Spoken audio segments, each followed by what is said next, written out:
So today we'll be seeing Canto 3 of the Srimad Bhagavatam, chapter 13. So we have crossed this section and into the pastimes of Lord Varaha, 13 to 19 section.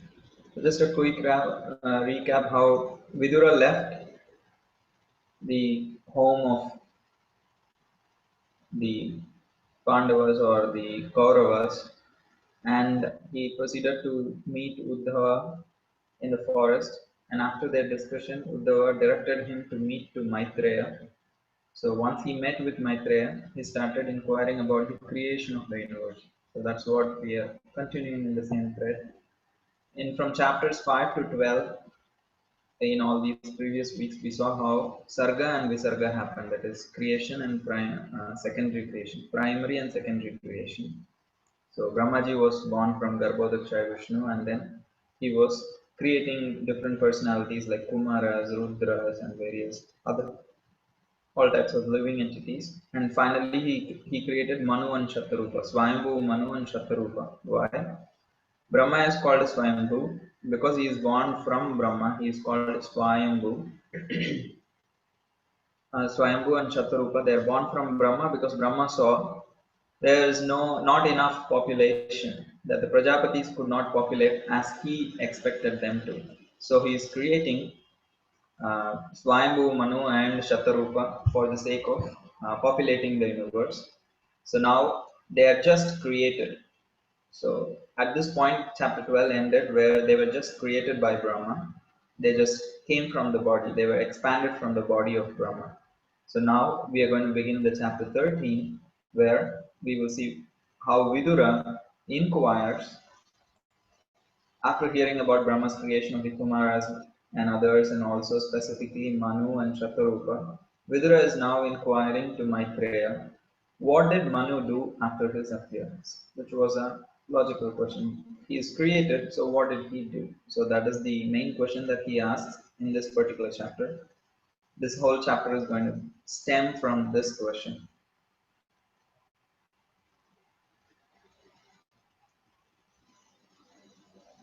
So there is this new setting of the Zoom where I have to let in everyone individually. So I'm just making sure nobody is hanging out in the waiting room. So this chapter 13 of Canto 3 is named as not creation of Kumaras and others. I'm sorry. This is Varahadev's appearance. Appearance of Lord Varahadev is the title. I missed it. So in these, there is 50 verses in this particular chapter. So we will see as we go, since there is less time. Vidura's inquiry is what the chapter is beginning with. Vidura inquired to Brahmaji how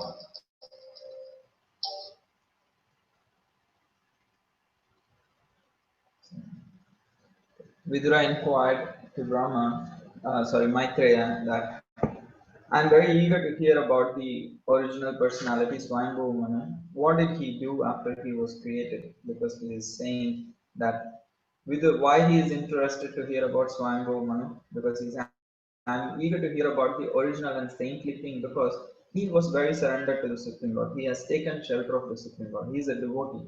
I'm not just eager to hear about some history of what Swayambhu Manu and Shatarupa did. That is not the inquisitiveness of uh, Vidura.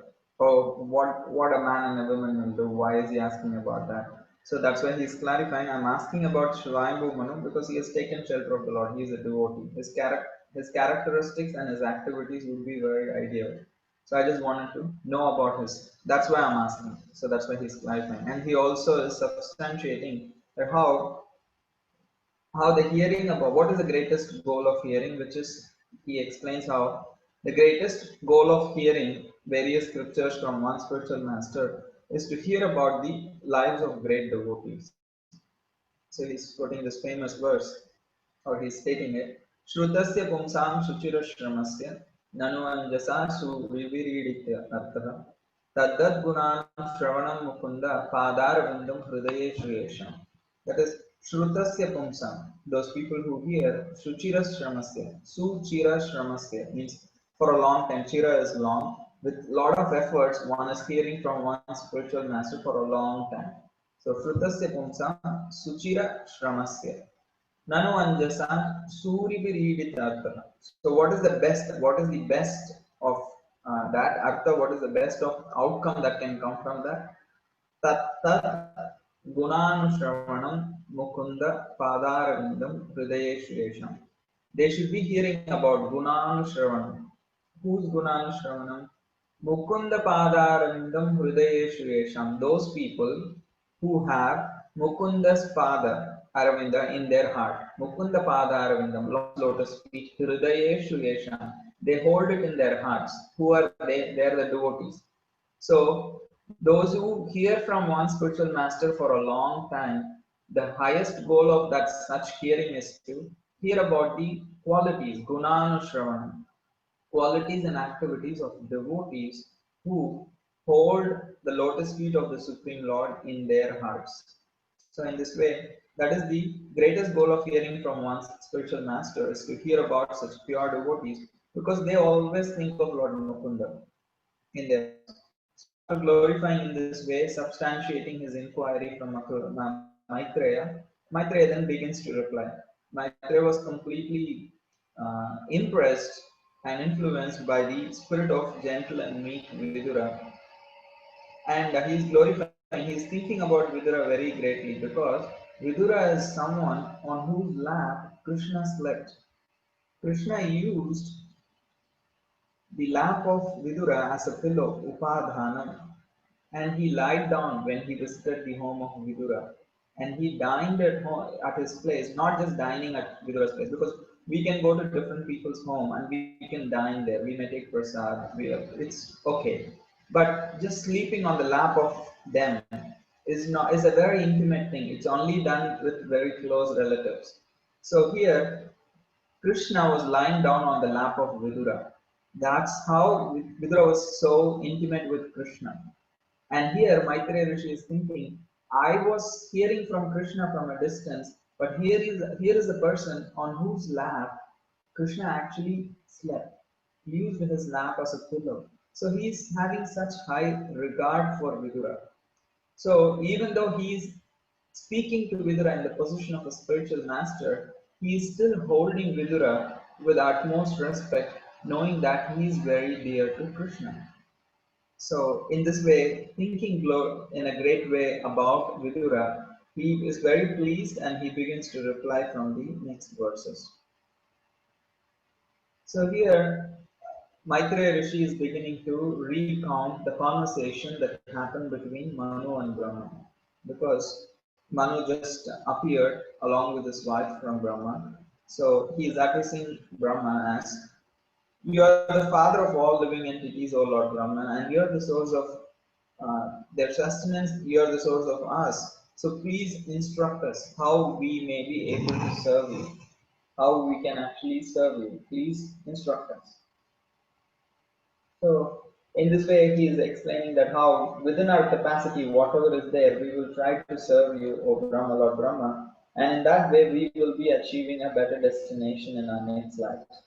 So why this words of Swayambhu Manu is very pleasing to Lord Brahma is Brahma was just mortified because his first son that he created, the four Kumaras, actually declined his request to create progeny. And then he created Rudra and he created a progeny which was not suitable at this point of time in the creation.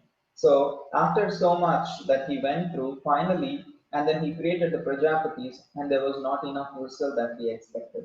So now finally he has created Swayambhu Manu and he sees there is the spirit of full surrender in the heart of Swayambhu Manu. So experiencing that, he is very pleased. He says that all blessings to you. Brahmaji is saying to Swayambhu Manu, all blessings unto you both, Shatarupa and Swayambhuva. I am pleased with you because of your heartfelt surrender, and to me with no reservation.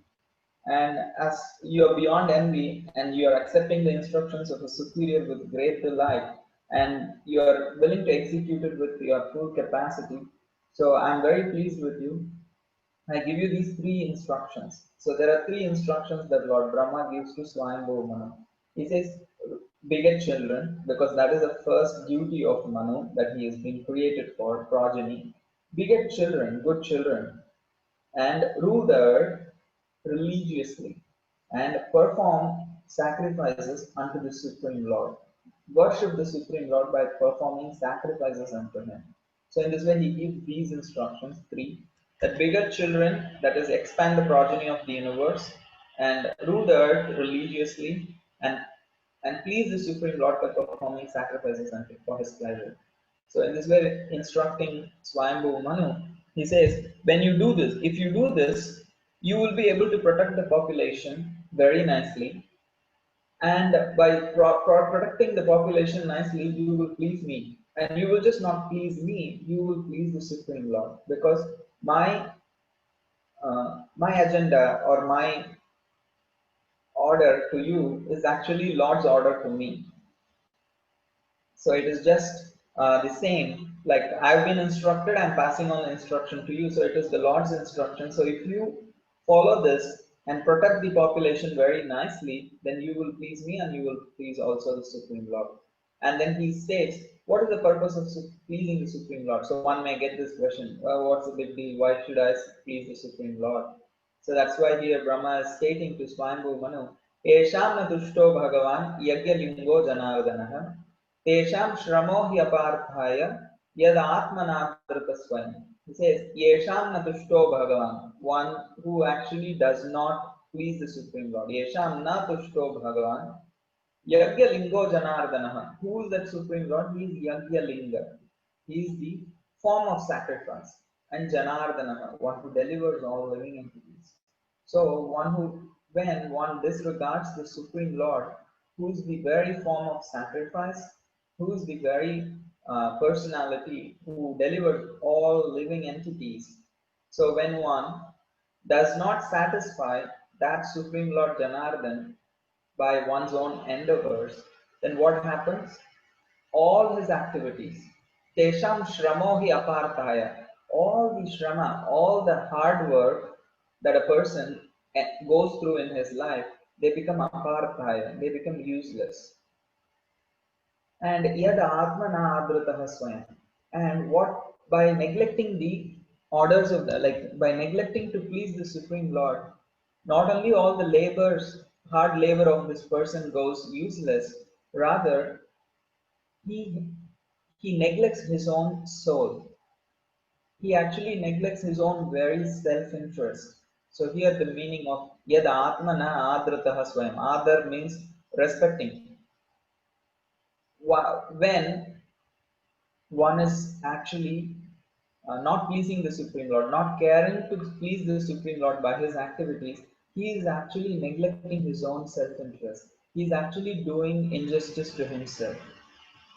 He is not actually really understands what is good for him. So Prahlad Maharaj also says this. Well, the highest self interest is to please the Supreme Lord. So here also Brahmaji is saying the same thing. Not just that person's labor go useless. He neglects his own very own self-interest. So by describing like this to Manu, the importance of trying to please the Supreme Lord by one's endeavors, Manu says to Brahmaji back, I shall abide by your order fully. I fully agree. What is the importance of following the orders given by you, because they're not just your orders. By pleasing you, I can please the Supreme Lord, which is my own very interest also. He says, I would like to actually please the orders that you gave me. But the problem is, the place of residence for me, the earth, which is the residence for various living entities also, is now merged in the Garbhodaka ocean. So can you please retrieve it? Only when you retrieve it, then I will be able to inhabit it there and then produce progeny and then expand the population. So would you like to help me by retrieving the earthly planet? So this sets the scene for the appearance of Lord Varahadev. So now, who is going to lift the earth from its position in Garbhodaka ocean? That is Lord Varaha. So that's how we are going to enter into the pastimes of Lord Varaha. That Brahma created Manu, and Manu was instructed to create progeny, and then Manu is requesting Brahma. I see my residence is actually like completely submerged in water in the Garbhodaka ocean. So can you please retrieve that for me? So that's where we are. So from verses 16 to 33, there is a description of Lord Varahadeva's pastimes in Srimad Bhagavatam in this chapter of 13. But there is a very small detail there that the first 15 verses until verse 30 describes the pastime of certain Varahadev, and then the last three verses describe the pastimes of another Varahadev. But Maitreya Rishi does not so much differentiate, he just speaks about Varahadev because Varahadev appeared in multiple places and did multiple things, so he's just kind of merging it both. But while trying to understand, Vishnu Chakravarti writes how this is not the same Varahadev, which is explained from 16 to 30 to 31 to 33. It's not the same Varahadev, so that also we will see. If anybody has questions, you can ask now, otherwise I can continue. Prabhu, about Varahadev appearance, I mean, I have heard that. So there was this demon Hiranyaksh who put submerged the earth in the water, and then Varahadev appeared. But we are speaking that it is Swayambhu Manu is now present, and he's the first being who will create progeny. So is that some other Varahadev who killed Hiranyaksh? That is the second Varahadev in this description. With the slide I'm projecting, the first 15 verses explain the Shweta Varahadev who appeared in the Swayambhu Manvantra. And then there is another Varahadev who appears in the Chakshusha Manvantra who actually kills Hiranyaksha. So Okay, Prabhu. Maitreya Rishi kind of blends both of these narrations into like a continuous narration. He doesn't differentiate. We will see the details. Garshan Prabhu, can I ask a question? Okay, Hare Krishna. Yeah, Haribol Prabhu. So when Swayambhuva Manu followed the instructions of Lord Brahma, so it is said that he pleased even Lord Krishna by that process. Whereas like the four Kumaras, they didn't please Lord Brahma. So did they not please Lord Krishna? How do we understand this difference? It's a nice question actually, because you're saying like if obeying Lord Brahma, by obeying Lord Brahma, if the Manu is able to please Lord Krishna, did the four command the Lord by disobeying Lord Brahma? Yeah, yeah. The thing is, pleasing the Lord is not a very simple formula, and also in the process of devotional service, there is some level of individuality. I was recently reading that Srila Prabhupada's pastimes, and at one point of time, Tamal Krishna Maharaj, he is the GBC of India, and he's taking up all these major responsibilities. Like he did unbelievable amount of services when he was in India, even though he was from America. He figured out things even in India, which was a foreign land for him. And at one point, he went to Srila Prabhupada and said, I'm tired of all these managerial responsibilities. I would like to go to America and preach. So Srila Prabhupada told his desire was that he stays back and continues to manage things.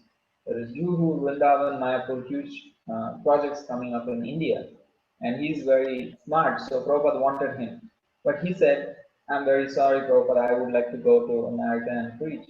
And Srila Prabhupada relented, and then he said, "Okay." He completely gave his blessing, go and preach.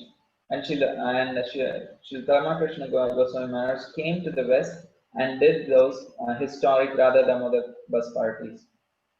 And after that, Srila Prabhupada also was very pleased with him.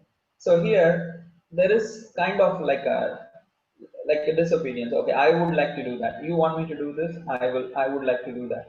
So there is not always like a fixed formula that anything that the spiritual master says should only be done. There is a space for bargaining. So it could be expressed, and then if it's not one's nature, if someone's purpose is different, it could be reconciled.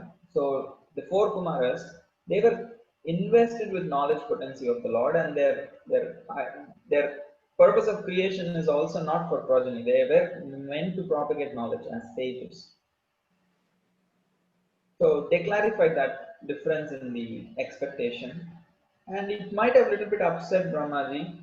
Still, here if you see, it is not just spiritual, this is more managerial also. Brahmaji is not just a spiritual master in terms of giving spiritual knowledge. There is also an agenda attached, which is the creation and the propagation of progeny. So there is some amount of managerial affairs involved in these interactions. So there is always a bargain. One can express politely, respectfully, if somebody is unable to do a certain instruction. So I don't think that just bringing up that inability to fulfill a certain instruction in itself is an offense.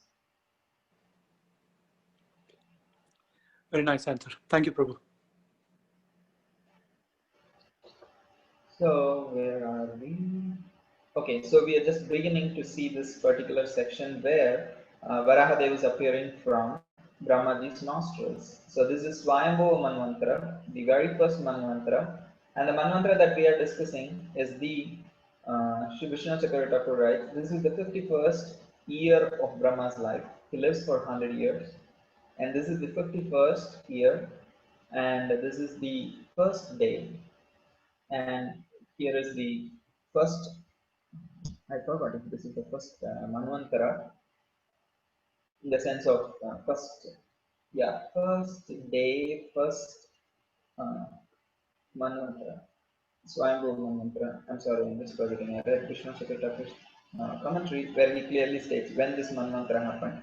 So this is the second Parardha, which is second Parardha means second half of Brahma's 50 years. Brahma lives for 100 years. The first 50 years is called as first Parardha, and the second 50 years is called as second Parardha. So we are in the first year of the second Parardha, which is the 51st year. Now that Brahmaji is contemplating, oh my God, like I was busy creating other things, and here Earth has got inundated. So what can we do? I don't know what to do. So can let the Almighty Lord help us. So as soon as he thinks like this, the Supreme Lord appears in the form of a small boar from Brahma's nostrils. So there is also this particular thing that how can he appear from nostrils? How can he appear from Brahma's nostrils? It doesn't seem like a very great place to appear from. So in one place it was written when I was reading earlier uh, that Brahmaji actually takes in the Vedic vibrations. So the breath of Brahma is the Vedic vibrations. So that means like the breath when it comes out, it comes from the nose. So that is why Bor or Lord Varahadev is considered as the personification of Vedic literature sacrifices. And once they see that small little boar appearing from Brahma's nostrils, everybody is struck with wonder.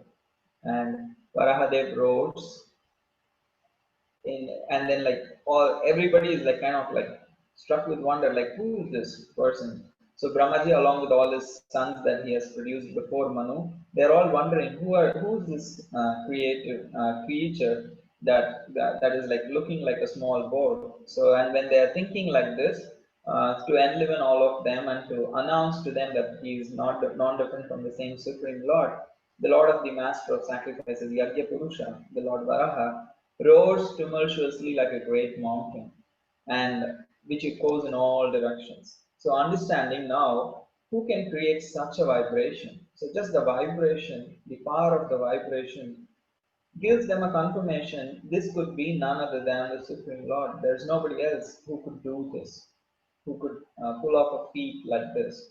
So now they're very convinced that this is the Supreme Lord.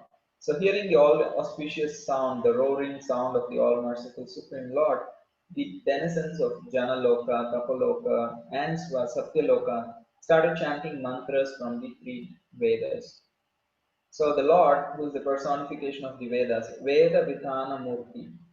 So Srila Prabhupada also writes in that purport how the Lord appears from Brahma's uh, nostrils, which is different. Brahma's breath is considered, he is like, is considered Vedic, Vedas. So the same way here, he is coming from the nostrils, so that is how it is reconciled. So they understood the Lord personification of the Vedas understood whatever chanting that these Janaloka, Tapaloka, and Satyaloka residents are chanting is in his glorification, and very happily receiving that glorification, he enters the water of the Garbhodaka ocean to play like an elephant, to have a sporting pastime, like as if he's so happy to enter into the water and play. So the Lord actually flew in the sky with his tails slashing and his hand and all his hairs are quivering. And in this way, his glance was like very powerful, like the sun and moon, very bright. And he scattered the clouds with his hooves and white tusks. So in this way, he is coming down from where he is to the Garbhodaka ocean. So although transcendental, so being the Vedas, the Lord imitating the actions of a boar, searched after the earth with his smell, because it is the nature of the boar to search for things using its smell. So similarly, the Lord, because he has taken this form of boar, he was playing the part perfectly. So he was smelling, trying to smell the earth, and his tusks were so huge and they were very fearful to look at. So, and he glanced over the sages who were offering the prayers in a very merciful way, reciprocating with them for their glorifications, and then he entered the water. So when he entered the water, because he has now grown into a huge form, we can imagine if he's going all the way to Garbhodaka ocean, he's like really a huge form. And when he enters the waters of the Garbhodaka ocean, and the whole ocean was rising up as two waves, as two big high waves. And they were actually, in the Bhagavatam explains, they were like this, raising their hands. When he jumped in the middle, the water raised on two sides, as if two hands raising, as if the ocean is raising its hands, taking shelter of the Supreme Lord. So in this way, he entered the water, and then he formed the ocean. He formed the earth in the ocean, and then he personally lifted it. So this is how the first description of Varahadeva's appearance and the retrieval of earth is completed. Here the Lord personally lifted the ocean, and this is one particular description. It's over. But Maitreya Rishi, uh, almost in a very, very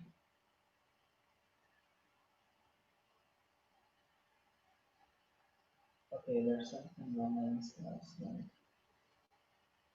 Okay. I remember making this slide. I don't know what happened. If you guys give me a second, I can figure it out. So, no, this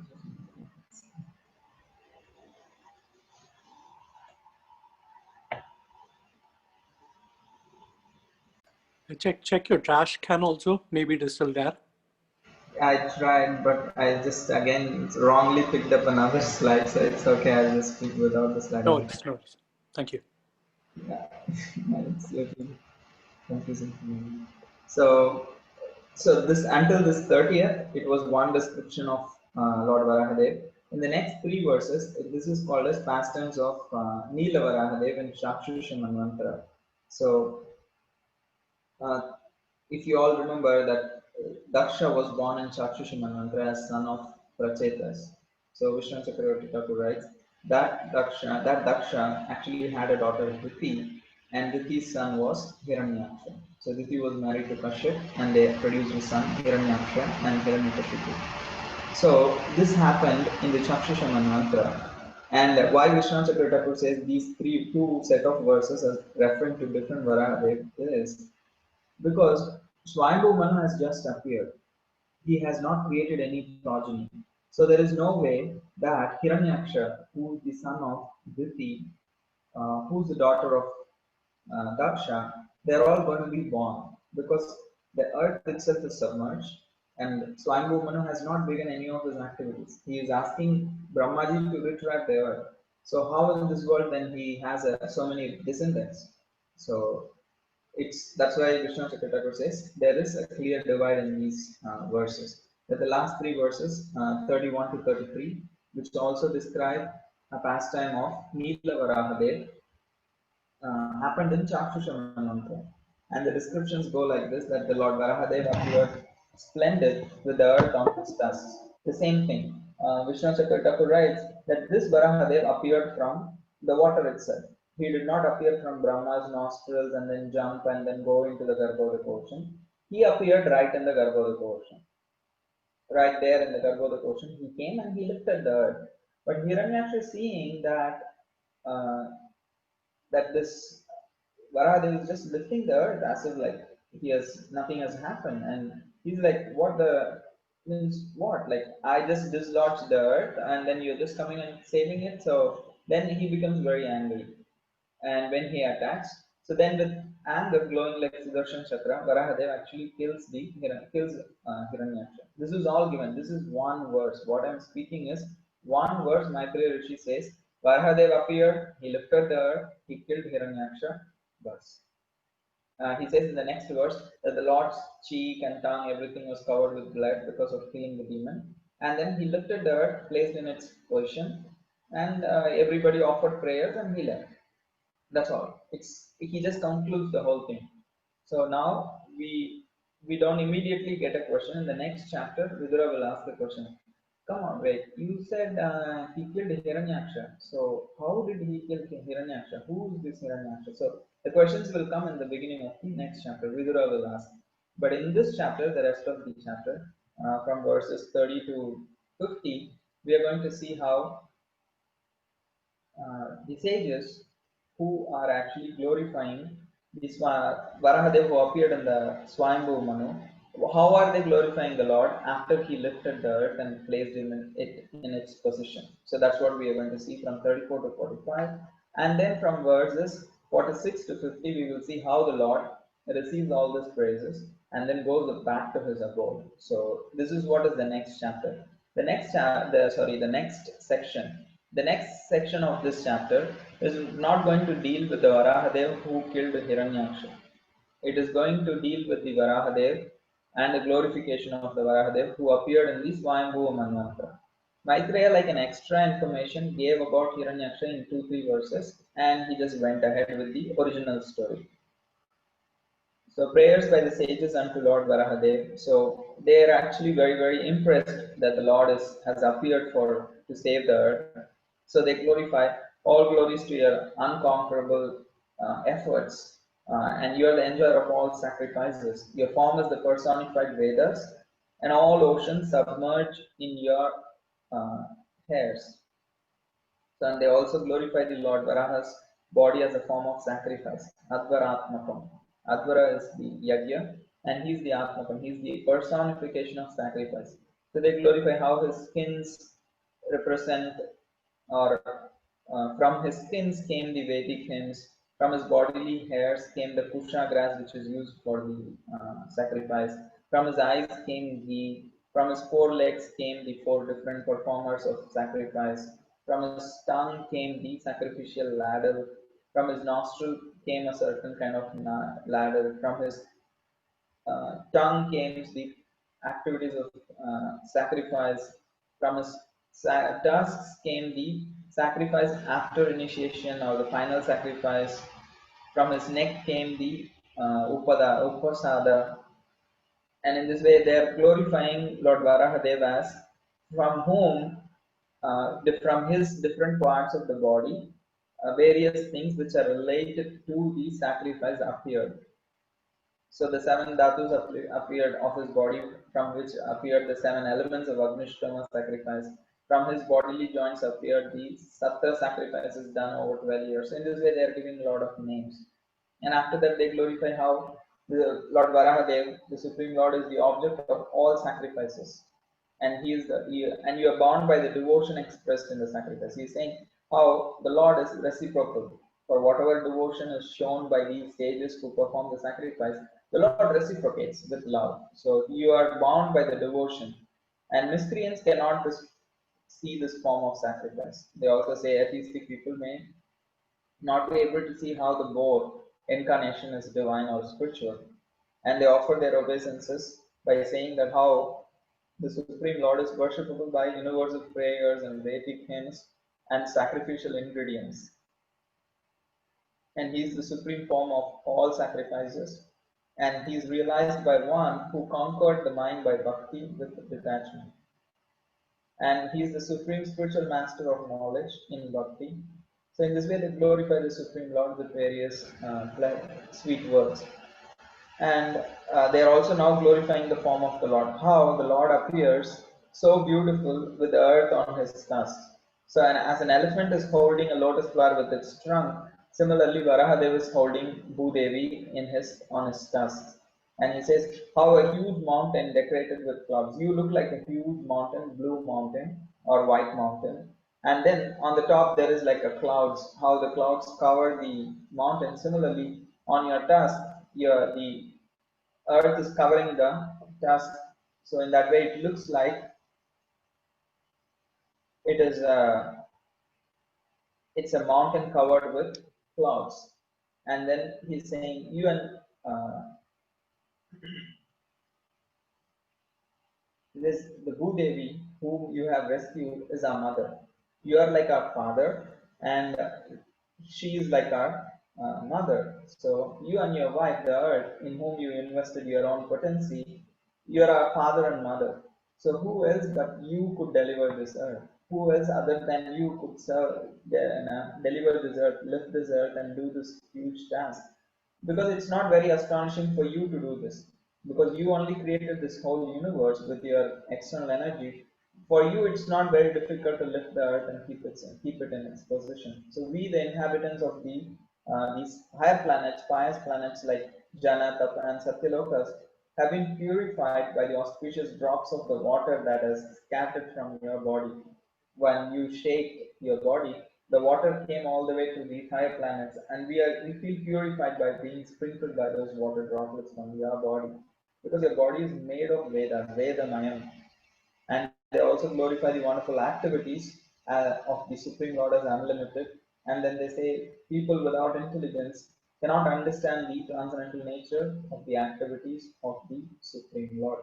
So in this way, the sages offer various prayers, that how from his body various aspects of sacrifice arises, and how he is born by the devotion expressed in the sacrifices, and how he is the father and mother. Earth is the mother for all living entities, and they are glorifying. It's not very astonishing for you to place the earth back in its orbit, because by your energy, you create the whole universe. So what's a big deal for you to do this, accomplish this small activity? Because from the Lord's expansions, body arises all these universes. If the universes could come out of his body, what's the big deal in keeping a particular planetary system in its place? So in this way, they glorify understanding the supreme nature of the Lord Varahadev. And then Varahadev, after receiving these praises from the sages, actually goes back to his abode, which is he places the earth on its in its position, and then he departs for his own abode. So the Lord is pleased. The Lord who destroys the material existence of a devotee becomes very pleased with one who hears this pastime with devotion and lets others hear it. So this is the Palashruti, the last three verses, where the Lord is pleased by one who hears and one who speaks this pastime with devotion. So he says, one who has pleased the Supreme Lord, because why so much importance is attached to pleasing the Supreme Lord, because one who has pleased the Supreme Lord, there is nothing that that person cannot obtain. तस्मिन् प्रसन्ने शकलाशिषां प्रभौ किं दुर्लभं ताभिरलं लवात्मवि अनन्यदृष्ट्या भजतां गुहाशया स्वयं निदत्ते स्वगतिं परत्पराम्. He says, this verse says, Tasmin prasanne, when that Supreme Lord is pleased, Tasmin prasanne, Shakala Ashisham Prabhu. Ashisha is desires, Sakala is all. Sakala Ashisham, all desires are actually achieved. Or rather, what desire is difficult to achieve for a person who has pleased the Supreme Lord? Hindurlabam, what is so difficult to achieve for that person who has actually pleased the Supreme Lord? And who other than a non-human could refuse to hear the nectarian topics of the Supreme Lord that deliver one from all material pangs. And then here, uh, the discussion is like Maitreya Rishi is feeling like who cannot hear these pastimes of the Supreme Lord? They are so wonderful. Kona maloke purushartha saravit pura kathanam bhagavat katha sudham apiniya karnanjali bhavapaham aho virajyeta vinanarekaram. So konama loke purushartha saravit, one who understands Purushartha Sara, the ultimate benefit, the ultimate achievement, Purushartha, the highest benefit, one who understands what is the highest benefit, and that person, if he understands what is the highest benefit, why will he not hear about the Supreme Lord? Aho virajyeta vina naraitaram. Who other than a non-human being would say, understanding what is the highest goal of life, that I don't want to hear about the Supreme Lord? So that is the unfortunate situation of a person who does not like to hear about the Supreme Lord, in spite of understanding that it is the greatest benefit for one's own self. Purushartha Saravit, one who's the highest benefit that one can achieve.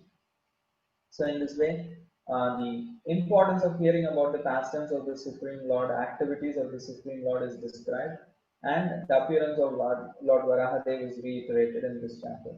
In the next chapter, Vidura will inquire more about Neela Varahadev, who appeared to kill Hiranyaksha, because he becomes interested to know the cause of fight between Lord Varahadev and Hiranyaksha. He's like, what's the problem of Hiranyaksha if the earth is lifted?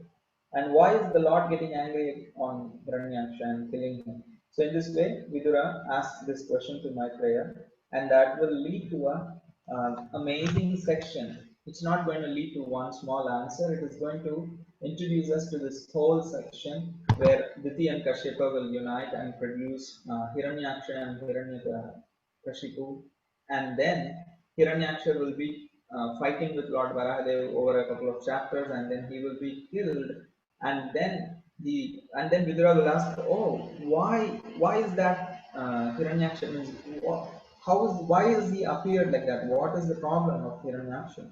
So then how the sages once visited the Vaikuntha and they cursed Jaya and Vijaya and they appeared as Hiranyaksha and Hiranyakashipu. All these things will be narrated in this particular section. So this whole thing will come up, that the pregnancy of Prithvi, the description of the kingdom of God, and then Jaya Vijaya cursed by the sages and they appear as Hiranyaksha, and then finally again in the 18th and 19th chapters, the fight between Hiranyaksha and Lord, and then the Lord killing Hiranyaksha in 19th chapter. So 14, 15, 16, 17, 18, 19, there are going to be 6 chapters from one question that was explained, asked by Vidura in the next chapter. In the beginning of the 14th chapter, Vidura will ask one question, and in answer, Maitreya Rishi will take chapters 14, 15, 16, 17, 18, and 19, 6 chapters to answer that one question. So we will see that in the future weeks. And that's also a very important section, that the sages curse for Kumaras. There is an amazing description of the supreme spiritual world in the 15th chapter with really famous verses and very nice verses. And also we will see the action-packed fight between Varahadev and Hiranyaksha in the chapters 18 and 19. So that's all we'll be discussing in the coming weeks. So I'm extremely grateful to everyone for joining today's session. Sorry for the little botches. I'll try to do better. So Grantharasham Bhagavatam ki jai. Srila Prabhupada ki jai. Anantapati Vaishnava ki jai. Anantapati Vaishnava ki jai. Patitanam Pavanabhyo Vaishnava. So I have from my side completed. If anybody has any questions, we can take them.